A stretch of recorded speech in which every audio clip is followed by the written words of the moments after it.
Čau, čau! Gribu parādīt vēl vienu jaunu projektu. Mēs taisam pirtiņu. Kā redzat, diezgan daudz stikls būs. Divās vietās sienā ir izgriezt caurumu priekš logiem. Attiecīgi šī te mums būs priekštelpa. Te būs priekštelpa un te jau tālāk būs pirts telpa. Tā kā varēs sēdēt uz lāviņas un skatīties ārā pa logu. Kas ir interesantākais, pirts atradīsies uz plosta, uz ūdens. Un te var redzēt, ka skursteņa izvads ir uztaisīts sānos, un iemesls ir tāds, ka tur augšā plānojas arī terasīte. Jā, kas mums te būs iekšā? Te būs 4 rozetes iekšā, kur kādu palādēt telefonu, varbūt pieslēgt mūziku vai teikanu. Attiecīgi pirts telpā būs 2 LED apgaismojumi, viens nāks aiz muguriņām, muguriņas atzveltnītes, un otrs nāks zem lāvas. Tā kā ir arī izveidots ūdens pievads, tad redzēs, vai klients viņu izmantos. Augstā ūdens pievads, tā kā viņš būs uz ūdens, varētu būt problemātiski.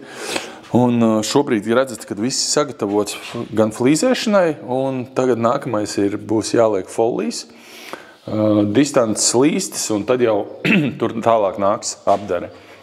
Tā kā neskatoties to, ka sauna ir maziņa, tāpatās mēs esam izvēlējušies atkal diezgan lielu automātu kasti, lai varētu visu salikt vienā vietā. Te nāks arī LED bloki salikt iekšā.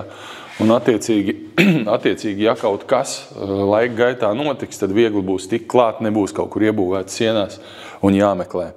Tā kā jā, šeit liksim vinila grīdas, tur nāks flīzes, tā kā būs skaists projekts, bet jā, tas, ko es vēl gribu pastāstīt, te nāks iekšā, mēs strādājam ar Latvijā ražotām krāsniņām un izmantojam visiem mūsu projektiem ozols krāsniņas, te viņi ir. Tā kā jāpamreklamē bišķiņ arī Ingus, kurš mums piegādā viņas. Tā kā jā, šādas te krāsniņas mēs liekam iekšā, ļoti labi strādā, kalpo un kā saka, es pats izmantoju savā pirtī, esmu apmierināts un klienti arī nav sūdzējušies, ka būtu slikti. Ko šāda pirts ir forša, ka šī konstrukcija nodrošina to, ka šādu pirtiņu var paņemt līdzi uz jebkuru vietu pasaulē. Ja gadījumā dzīves laikā kaut kur pārvācies, tad zini, ka savu pirti vienmēr varēs paņemt līdzi. Ja arī tu draignajos rudens vakaros vēlies sildīties šādā foršā pirtiņā, kura būs vēl forša, šobrīd te vēl nav pirtiņa, tad droši sazinies ar mums pa telefonu vai arī rakstot e-pastu.